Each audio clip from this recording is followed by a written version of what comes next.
This story is from the Stoke-Trent Live. It's from the 17th of February and it's the first time I've actually seen it today. Otherwise I would have spoke about it on the stream which we did on Saturday.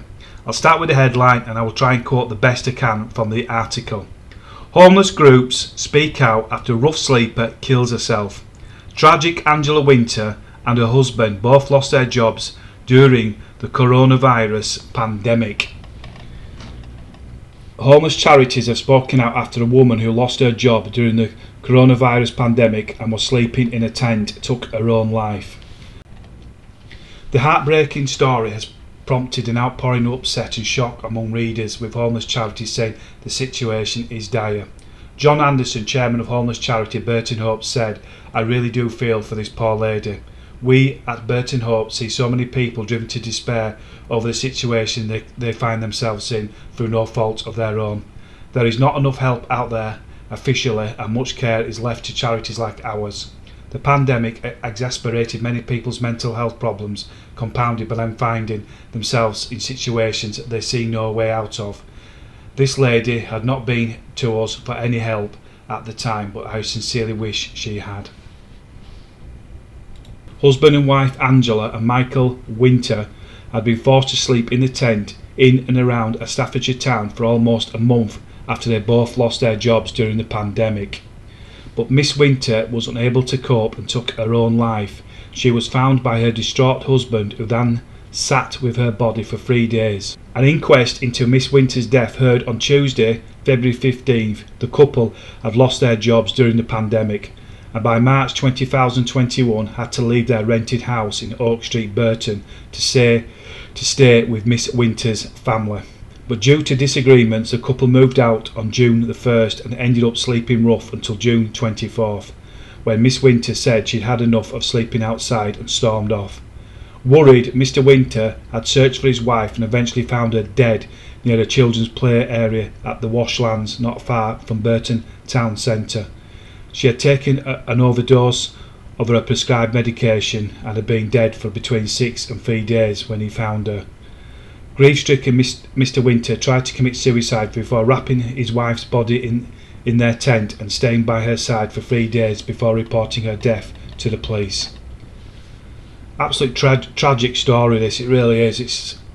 There's probably a little bit more to this story, but how has this happened? I just can't get my head around it.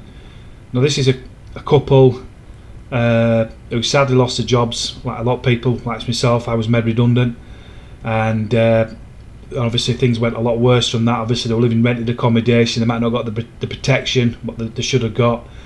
They couldn't pay the rent for whatever reason. They might have panicked. They decided to leave the home. They tried to move in with their loved ones, but it didn't work out. So then they started sleeping in a tent roughly, and through mental health, the stress of living in those sort of conditions, sadly the poor lady took her own life. And obviously really sad what you heard there about her husband having to stay with his wife. It's upsetting now even talking about this story. And like I said, there's people have quoted from, I can quote some comments what people have said about this story, local people, and obviously it's not. I'm surprised this story's not gone national, to be honest with you. Like I say, just as a very sad story. I can't believe it has happened in Burton. Such a heartbreaking story. These people fell through the cracks and were failed by everyone.